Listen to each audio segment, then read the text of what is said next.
Good morning, everyone. This is Ross World. Look at this stuff. Good morning, everyone. This is Financial Literacy 101. I'm your host, Ross World. And today we'll be talking about options to becoming a millionaire. Peace, love, and power. Peace, love, and power. That kind of makes me think when I say power. Did you know that majority of intelligent people are powerful? Or if you look at the flip side of things, majority of powerful people are very intelligent. Take, for instance, the commander-in-chief, okay? AKA the president. Now, some of you are like, well, I don't really view him as intelligent. I know he's powerful because he's the leader of the free world, but I don't really see him as intelligent. I'm gonna help you. I'm gonna shape this for you so you can get inside the mind frame that majority of powerful people are very intelligent, regardless if you agree with me or not. And I'm gonna tell you why. He, by himself, because any other president could have done it, controls the stock market. When you control the stock market, you essentially control the world. Because just by the pure utterance of words, he can make stocks go up and he can make stocks go down. Take, for instance, when he was talking about making Amazon pay taxes, what happened to the stock for Amazon? It dropped consistently for over 2 months. If he just decided he doesn't like Elon Musk in the Tesla brand, he can say, you know what, we're gonna put sanctions on Tesla because they're doing tax evasion. Regardless if it's founded or not, how many of you know that their stock will drop dramatically? Because there's a lot of things that are unfounded in the government systems that will actually hurt other entities. It's all connected. So we need to understand power is essentially intelligence. It really doesn't matter, ladies and gentlemen. It really doesn't matter. Now, none of you are saying, well, I thought this was an option to be a millionaire. Well, I'm trying to help you to get into the mind frame of being powerful, because if you are powerful, you already are intelligent. See, you may think that Napoleon and Hitler and Genghis Khan and Kublai Khan, these world leaders that went around trying to conquer the world, do you think that they were unintelligent? Do you think they were stupid? Do you think that the president became president because he was stupid? Or do you believe that the country is so racist that he became the president? But let's take a step back. Donald Trump was a billionaire. He is a billionaire. Donald Trump is a billionaire. So you're like, well, his father gave him a $10 million loan. Okay, but he turned 10 million into 3 billion. Now, that took some time, of course, but even in the early 80s and 90s, he had his own 747 airplane, right? Where other rich people like, how's his plane so big? He was living lavishly when his father gave him 10 million. So what if I gave you 10,000? Can you turn that 10,000 into 10 million? Or can you rather turn that 10,000 into 3 million? See, you have to understand, you have to give people their just cause. Because when I look at world leaders, when I look at people who almost conquered the world, they was not stupid people. Now, they may sound a certain way, but that doesn't measure their intelligence. See, here's the thing. Powerful people are intelligent. And the way you look at their intelligence may not be the way that you are intelligent. So we downplay that narrative. Options to be a millionaire. See, it's about that mind game, ladies and gentlemen. It's about that mind game. And that's what we really need to understand about this. So if you want certain options, you want certain steps to be a millionaire, some of the things that you have to do is start saving right now. But first, before you do anything, you need 2 things. And I always say a budget, right? So you already knew I was going to say a budget. But the other thing that you actually need is a plan. How are you planning to become a millionaire? What is in your plans? What are the different things that you're doing? What are the steps you're taking to be a millionaire? What are the goals do you have set forth? Number two, savings. What about your savings? Are you saving through your 401k plan, through your Roth IRA? See, it's about maximizing all of these things. See, if you have the ability to maximize your 401k or your Roth IRA or both, then do so. Because these are the options that you have and the steps that you should take. Now, the one thing that a lot of us are afraid of are losing money, right? We don't want to lose money. But anyone who's wealthy, anyone who's rich would tell you, with that narrative of you becoming rich or wanting to have a lot of money, you have to take risks. So with that risk, you have to be aggressive in your investing. You have to be aggressive in your savings. You have to be aggressive. See, if you notice, if you look at athletes, the most ones who are profitable, who are good on the field, they are aggressive. Look at Michael Jordan. He was aggressive, right? He was a skill scorer. Look at Kobe Bryant. He was a skill scorer. Look at LeBron James, Kawhi Leonard. Look at these people. Look at, even in football, look at, what's his name? Derek or Travis Henry, the guy who's the running back for the Tennessee Titans. He's running all over people, but they're aggressive. They are aggressive. So you have to be aggressive in your investments. You have to be aggressive in your savings. You can't just go around nilly-willy and thinking that, oh, if I just put the bare minimum, then I'll be okay. No, those are not the steps to becoming a millionaire. But it's your option. See, the reason why I started off about peace, love, and power, but focusing on power, because power, in my opinion, equals intelligence. Because before you become powerful, you have to be first come intelligent. Because how do you influence people if you don't have any sort of intelligence?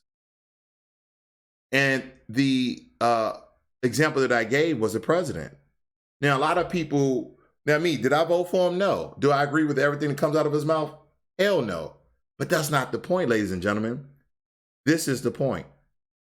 He controls economics in the free world. And because of the way he does things, like put tariffs on China and then lift tariffs off of China, he actually controls the export and import markets. That's power and intelligence. Just because I don't agree with comes out someone's mouth, but we have to look deeper in levels of intelligence of why would he do that? Oh, why is the stock market doing so well?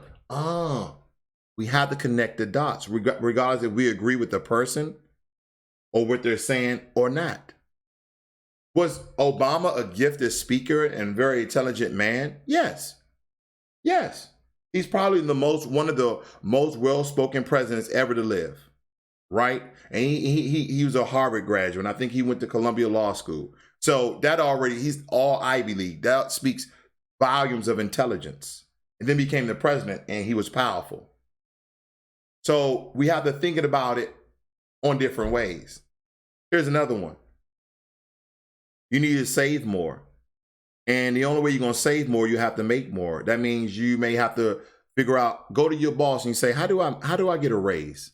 What can I do to get promoted? People are not bold in their ambitions. Some people are actually fearful to go to their boss and say, what do I do to get a raise? What do I do to get promoted? Show me the blueprint. Show me the map. This is a maze, ladies and gentlemen. Especially if you're working for a company, a corporation, or a person, it is a maze how to get promoted or get a raise. But that's what you want. What about getting married? If you get married, you'll have more money because now you're joining two incomes into one. What about moving in with your girlfriend and your boyfriend? Another way to have more money in your pocket. Now, a lot of you are not going to agree with this one, but I've said this before. What about if you move back in with your parents if they will have you? Because we understand that different cultures, like the Asian culture, the Indian culture, right? They will stay with their parents until they're in their late 20s, early 30s. But by the time they leave the house, they have enough money to almost pay off a whole house and their cars are paid off. They're in better financial stability than anybody else, especially the American mindset of the black and whites that live in America. We're like 18, you're out. You're done unless you're going to college. And then after that, get a job, you're out. These are different ways that you can generate income. Now, granted, for dating, the way the American mindset is, men and women are like, wait a minute, hold up. You're 28, you're 30, you're still living with your parents? We already know about that. You get what I'm saying? And then the other narrative is that, why is it so hard for you to struggle by yourself? Why can't we give each other a step up? Why can't we do that? I know it's tough because, granted, who wants their kids inside their home when they have their own mind thoughts? Because they're going to be doing what they want to do. They're going to be coming in your house at 2 or 3 o'clock because that's what they're doing. They're partying, they're doing all these other sorts of things. So that is the thing that you really need to think about, ladies and gentlemen, because there's options and then there's steps to becoming a millionaire. The one thing that most of us don't do, and some of you may do it, is watch your spending. Why don't we watch our spending? Right? We probably spend every day. We spend money every day somehow, some way, don't we? Don't we do these things? Let me ask you this question. When the last time you went over your budget for the week? When is the last time you went over your budget for a week? When the last time that you actually went over your spending? For a week, 2 weeks, a month, however. Because in order for you to reach a certain tier, to have a certain amount of funds and income and revenue, and for these things to yield exponentially, the one thing you have to do is track how much you spend. Like me, I used to be subscribed to a lot of subscriptions, right? And I go back and forth about certain subscriptions when I feel in these certain moves like Pandora, XM Radio, Netflix, YouTube TV, Prime, Amazon Prime. That's already 6 subscriptions. Think about that. And a lot of you have Spotify and Tidal and Netflix and Hulu and this, that, and the other, right? If you really think about it, how many subscriptions do you have? A subscription is a service that is making that company, that organization, millions and billions of dollars. And anytime that they see that their profit margin is declining, they add another service, they add other options, they update their software and programming for you to stay on board, and they justify why they increase the price.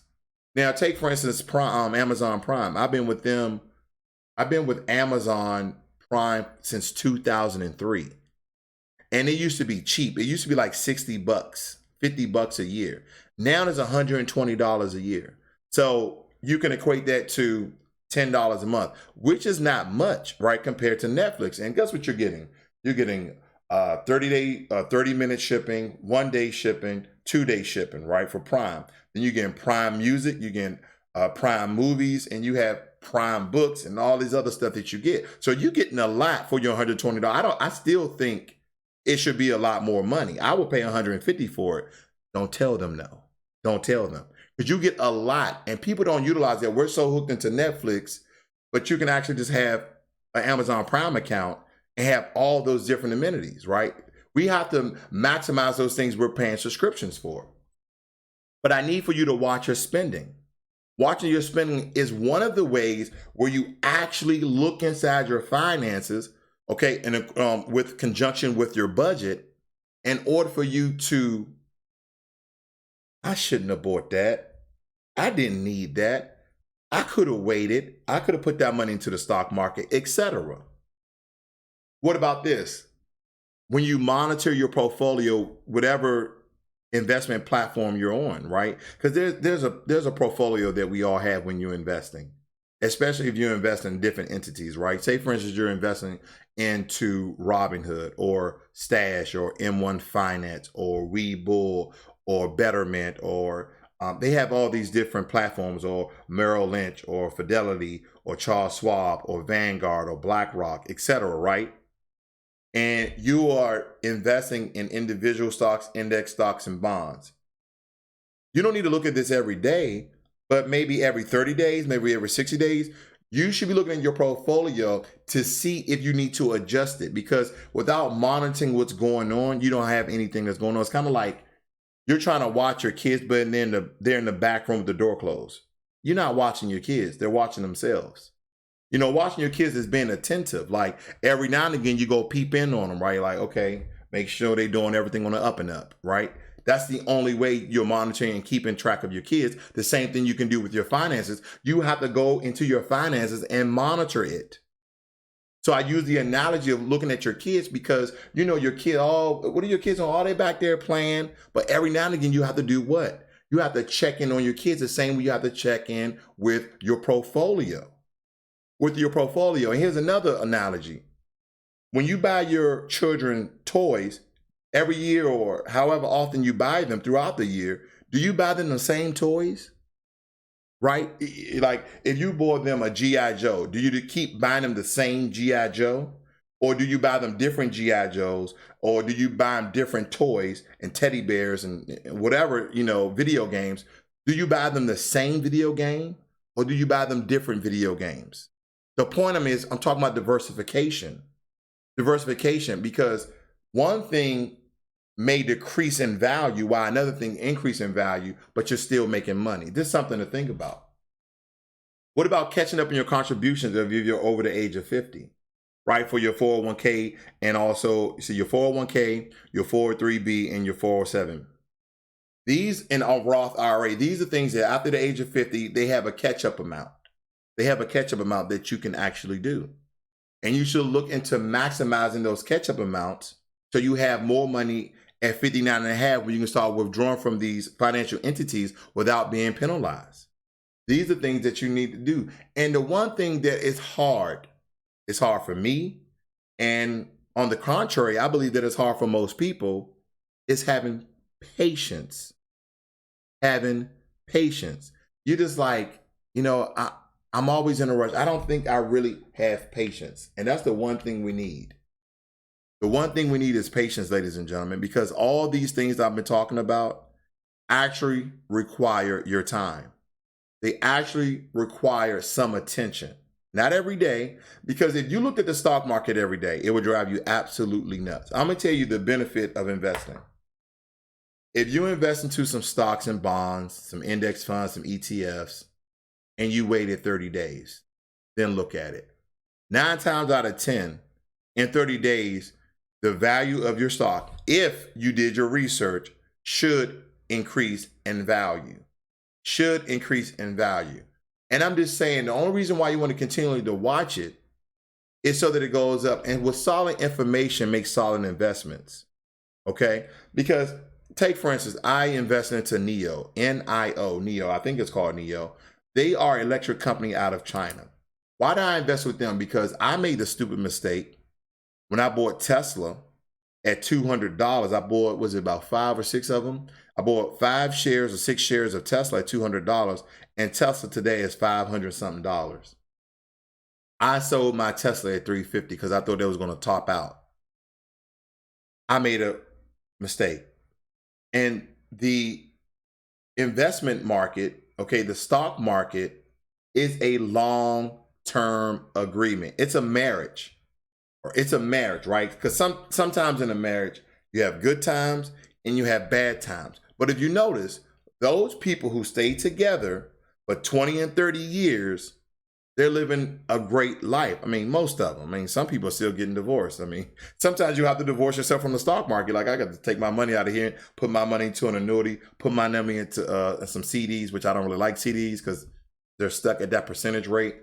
And they're really low percentage according to the stock market. Because right now, the stock market for the past 50 years has returned 10%, where a CD is like 4 or 5%. So I'm like, oh, that's a great CD.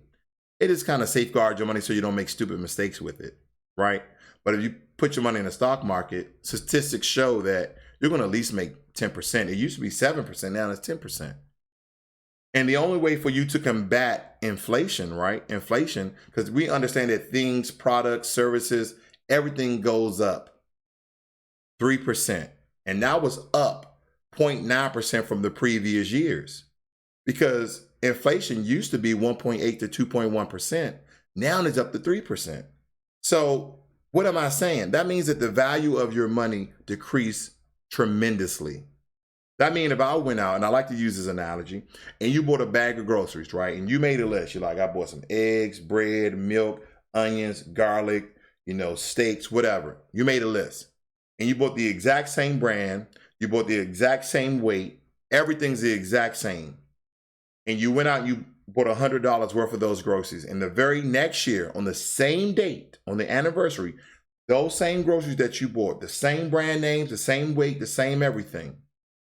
Did you know that that $100 would not give you the same amount of grocery because it would depreciate by 3% according to inflation? So that means that the dollar that is worth the amount when you spend is 3% less. So you come away with less. So how do you combat inflation? You invest. You invest because savings is not going to combat inflation because your percentage margin, your profit margin needs to be more than 3%. What savings account is giving you more than 3%? If there's very, very few out there, and guess what they're for? They're for millionaires, they're for billionaires to keep their money in there so they can invest their money. Well, for the average Joe Smo, no. They're not even doing they're not even going over 2.5%. So even with that, yeah, you get closer to meeting inflation, but you're not beating inflation. So if you're not investing in some sort of investing engine, like a 401k, a Roth IRA, or individual stocks, buying multiple shares, using dollar cost averaging, because we understand that's another way to wealth, right? That's another way to becoming a millionaire, is continue to buy the same stock over and over again to have 100 of those stocks. My method used to be, I used to buy 10, 10, and 10, right? I'll pick a stock and I'll buy 10. I'll pick another stock and I'll buy 10. Pick another stock and I'll buy 10. And then I'll keep repeating that. Rinse, repeat. And then when I got to 100, I would buy another 3 stocks. There's different methods for you to do it, right? Some people may buy 5. They go 1, 1, and 1. 1, 1, and 1. 1, 1, and 1. Or someone will just take their whole tax return. Boom, I'm going to buy 10 of those. It just depends on how you look at it, ladies and gentlemen. But with all that said, the one thing that you need to have is patience, especially if you're doing this way. Now, if you become an entrepreneur, if you become an inventor, these are faster ways to becoming a millionaire. But if you're doing the old-fashioned way with investing, buying precious metals, buying real estate, then it's going to take some time. Okay? And that's all we got, right? Or you can start today. This is Financial Literacy 101. I'm your host, Ross Swirl. Peace, love, and power. I'm out.